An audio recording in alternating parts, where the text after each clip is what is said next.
आता इंडस्ट्रीमध्ये टेक्नॉलॉजी जी आहे याचं प्रमाणही खूप मोठ्या प्रमाणावर वाढलेलं आहे. म्हणजे खूप नवीन नवीन प्रकारची टेक्नॉलॉजी येते. तर नक्की काय काय टेक्नॉलॉजी या इंडस्ट्रीमध्ये येते आता? तर मला काय कसं की आता आपण थोडक्यात आपण जर म्हटलं की आजकाल प्युअर हवा मिळणं किती डिफिकल्ट झालंय नाही का? प्युअर हवा म्हणजे ऑक्सिजन युक्त हवा. कारण सगळीकडे आपण बघतो की सगळं कार्बन डायऑक्साईड भरलेलं आहे, पोल्युशन वाढलेलं आहे, सगळ्या गोष्टी आपण बघतो.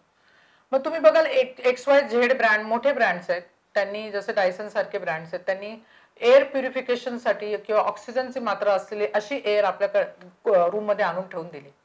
झालं ना, हे कनेक्टेड बिझनेसेस त्याच्यासोबत झालेत, राईट? अशी टेक्नॉलॉजी म्हणजे त्या पद्धतीचं तर टेक्नॉलॉजी हे झालं की कंझ्युमर टू कंझ्युमर टेक्नॉलॉजी झालं.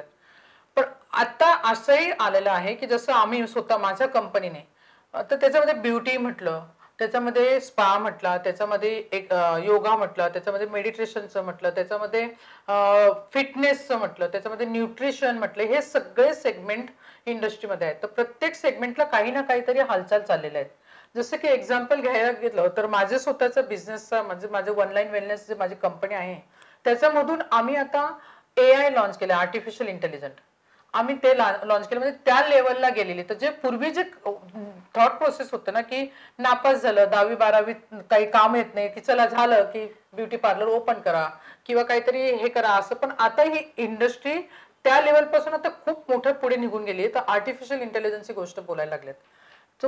इथपर्यंतच हे झालं की ज्याच्यामध्ये तुमचं पूर्ण स्किन अनालाइज होते, तुमचं पूर्ण पूर्ण सोल्युशन दिलं जातं तुम्हाला, सगळ्या काही गोष्टी तुम्हाला सांगितल्या जातात त्या आर्टिफिशियल इंटेलिजन्स मध्ये.